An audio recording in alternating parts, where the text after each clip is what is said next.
వైఫల్యాలు. ఒకటి కోనారెడ్డి చెరువు కబ్జా, ప్లస్ కబంధ హస్తాల నుండి కాపాడతాము, కబ్జాదారుల నుండి కూడా ఆ చెరువుకు సంబంధించిన భూమిని అంతా కూడా మళ్ళీ తీసుకొస్తామని ప్రస్తుత ఎమ్మెల్యే గారు మొన్న ఎన్నికల్లో మాట ఇచ్చారు.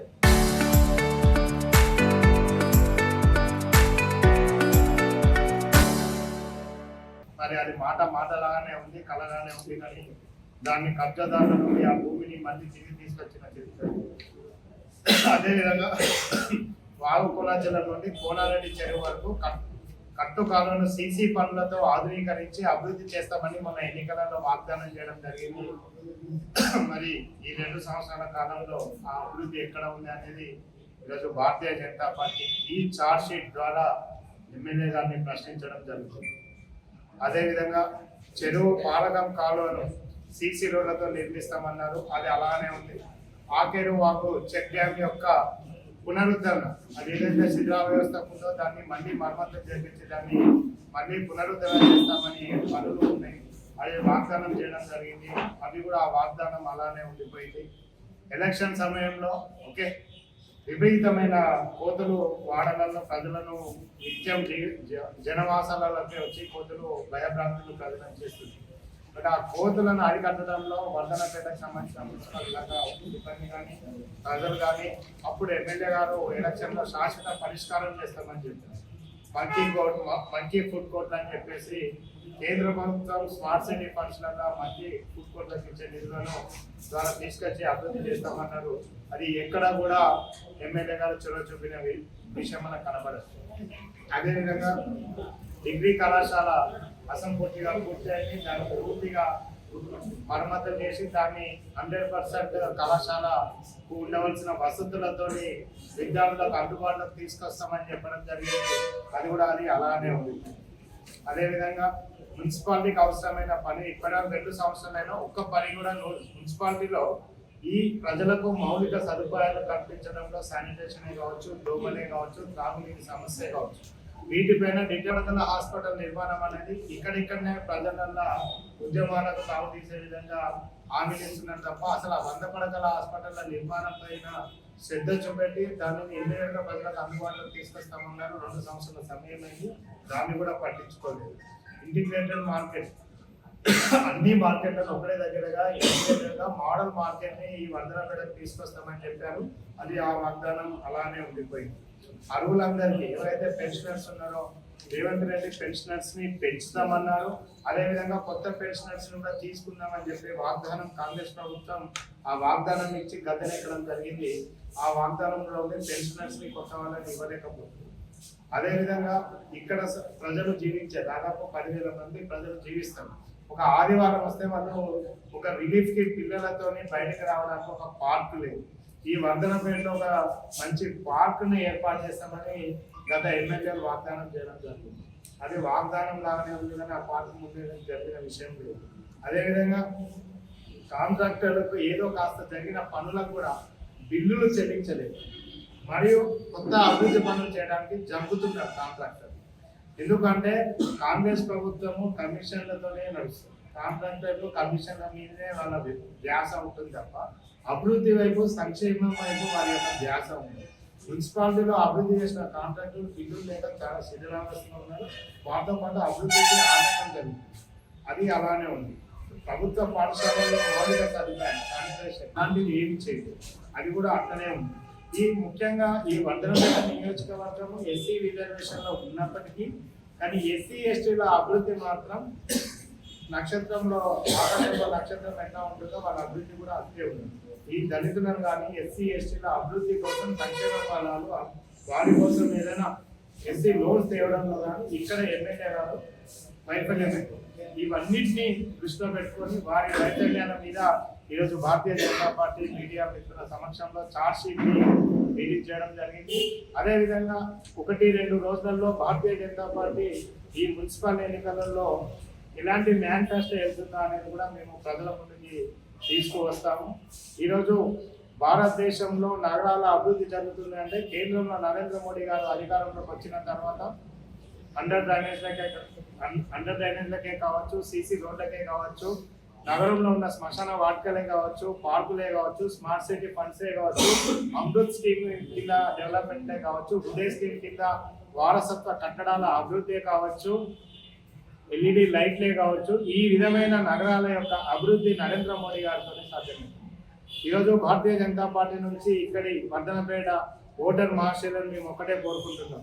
కేంద్రంలో నరేంద్ర మోడీ గారి ప్రభుత్వం గత 12 సంవత్సరాల నుంచి ఎలాంటి అవినీతి లేకుండా అభివృద్ధి ఒకవైపు, సంక్షేమం ఒకవైపు దేశాన్ని ముందుకు తీసుకెళ్తుంది. అదేవిధంగా తెలంగాణ రాష్ట్రంలో ఎంతో ఆశలతో మనం తెలంగాణ రాష్ట్రం సాధించుకున్న తర్వాత బీఆర్ఎస్ ప్రభుత్వం 10 సంవత్సరాలు ఈ అప్పుల తెలంగాణ చేయడం జరిగింది.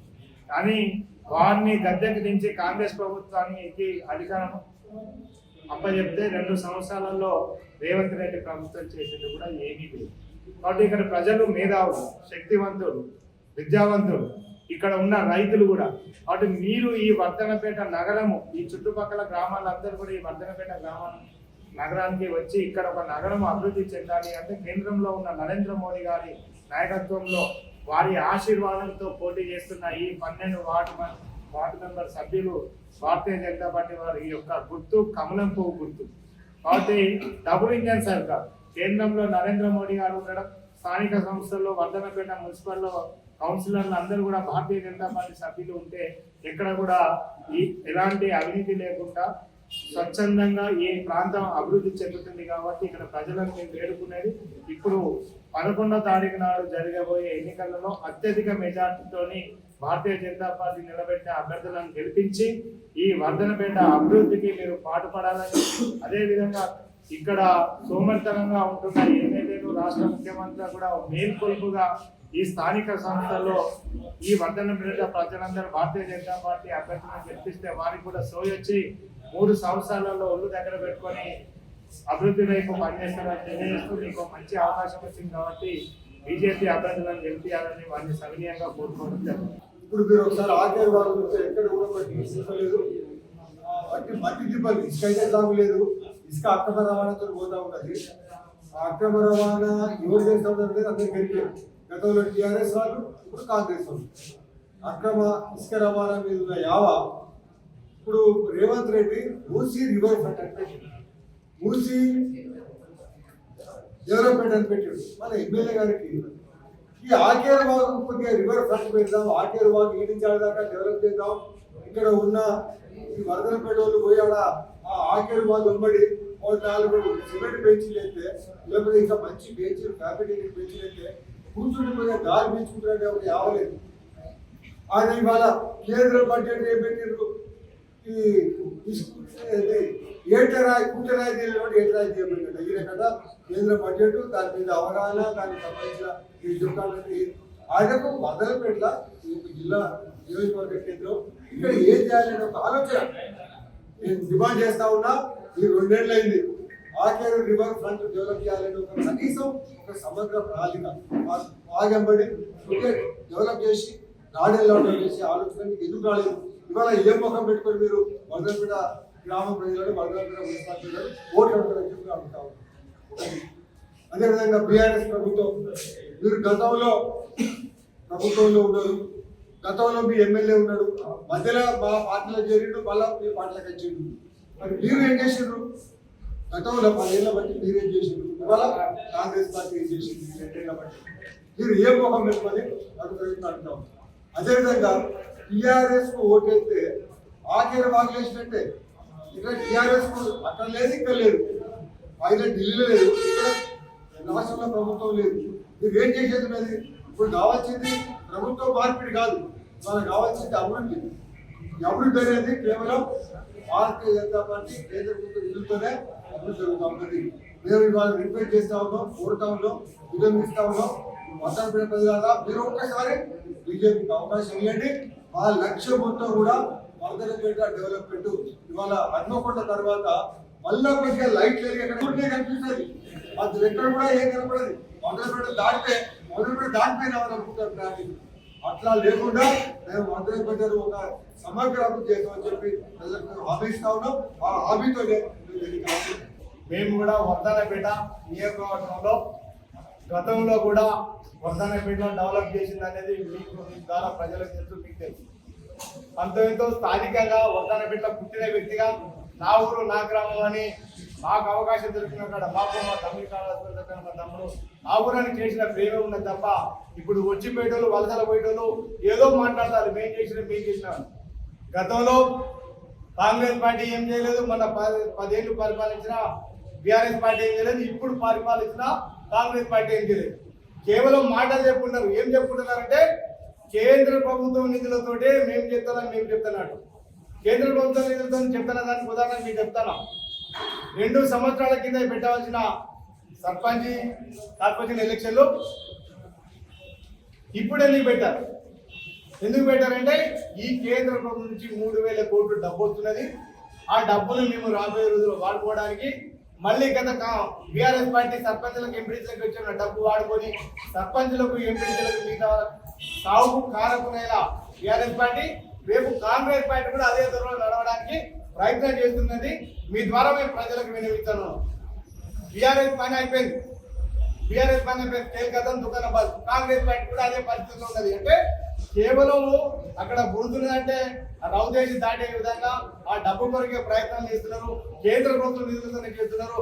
కేంద్ర ప్రభుత్వం నిధులు చూపెట్టే వాళ్ళు ఏం చేస్తున్నారు తప్ప వాళ్ళు చేసింది ఏమి లేదు. ఏది చేయాలన్నా చేయించాలన్నా మా జాతీయ పార్టీ భారతీయ జనతా పార్టీ భారత ప్రధాని నరేంద్ర మోదీ గారు ఉన్నారు. మా కేంద్ర మంత్రి కిషన్ రెడ్డి గారు ఉన్నారు. మాకు 9 మంది ఎంపీలు ఉన్నారు, 9 మంది ఎమ్మెల్యేలు ఉన్నారు. వాళ్ళ ద్వారా మేము కొట్లాడి తీసుకొచ్చి నగర పంచాయతీ వారు గ్రామ పంచాయతీ వారు డెవలప్ చేసేదంటే మేము ముందుంటాం. గతానికి ఇప్పటికి చూస్తే మేము అప్పటికి అభివృద్ధి చేసేది భారతీయ జనతా పార్టీ అని మరి ప్రజలకు అర్థమైపోతుంది, అర్థం చేసుకున్నారు. రేపు చివరికి వరంగల్ జిల్లాల వర్ధనపేట నియోజకవర్గం మున్సిపాలిటీ కైవసం చేసుకోవడానికి మేము సిద్ధంగా ఉన్నాం. Local to global news at your fingertips. మీ చేతిలో ఒక ఆయుధం. Download Raw TV app. Media legend Ravi Prakash is back.